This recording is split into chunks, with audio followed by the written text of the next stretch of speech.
Salut à toi et bienvenue dans l'épisode numéro 33 de la Fac Voyage, l'émission dans laquelle je réponds à toutes tes questions sur le voyage et la vie à l'étranger en vidéo sur YouTube. Donc si tu as une question à me poser, tu suis le lien qu'il y a dans la description de YouTube. Aujourd'hui, nouvelle question assez profonde. Allez, on y va. Camille me demande: ne penses-tu pas que voyager, c'est fuir? Est-ce que le blues du retour, je suppose, n'est que le contre-coup du retour à la réalité après quelques temps à rêver?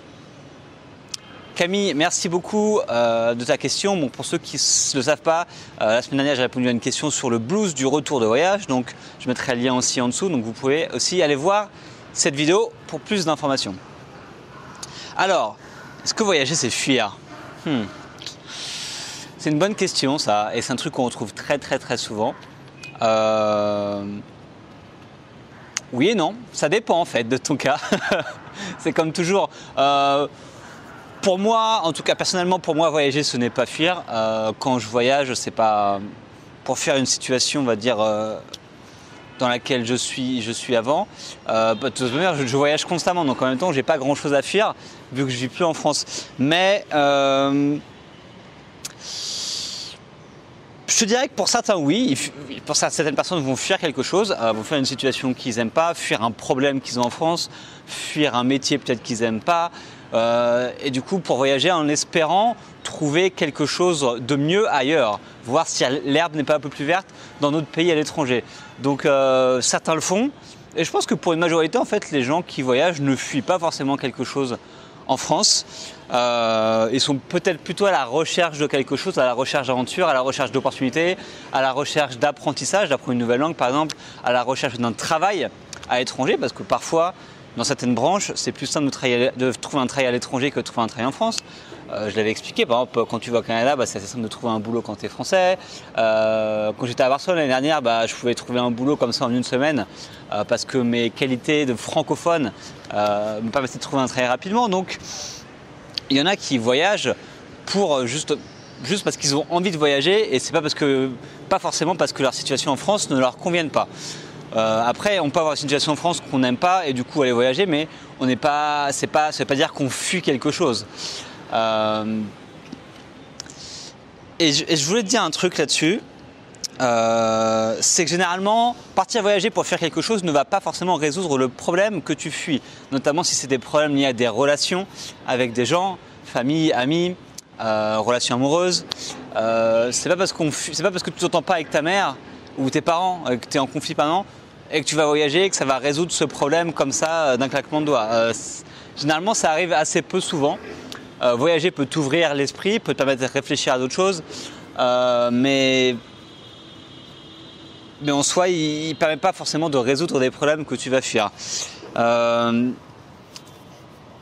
Et je voulais aussi dire qu'on ne peut pas se fuir à soi-même. C'est-à-dire que si tu as des problèmes internes à toi, tu ne peux pas les fuir. C'est-à-dire que par exemple, si tu es super...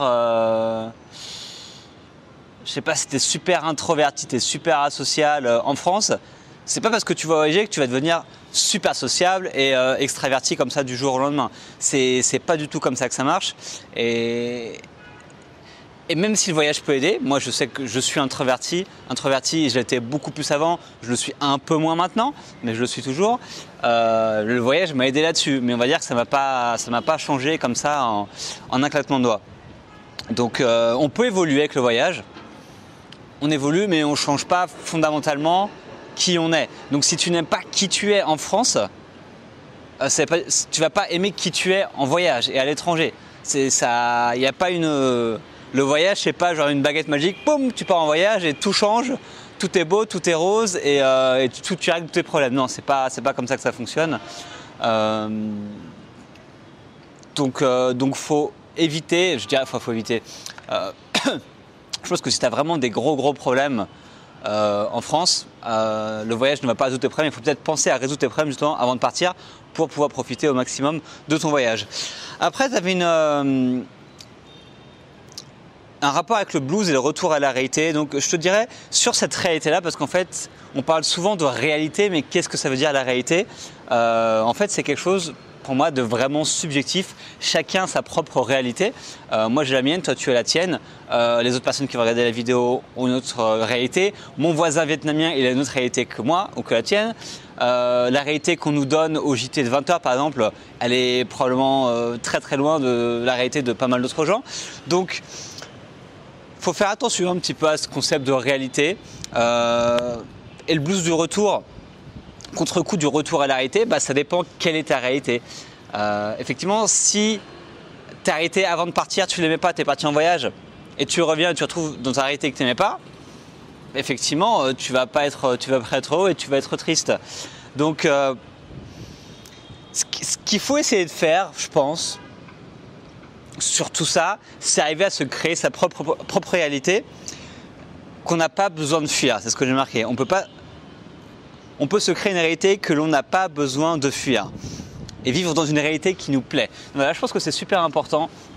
C'est que peu importe où tu es dans le monde, il faut que tu arrives à te créer ta réalité à toi, dans laquelle tu te plais à vivre et dans laquelle tu n'as pas besoin de fuir.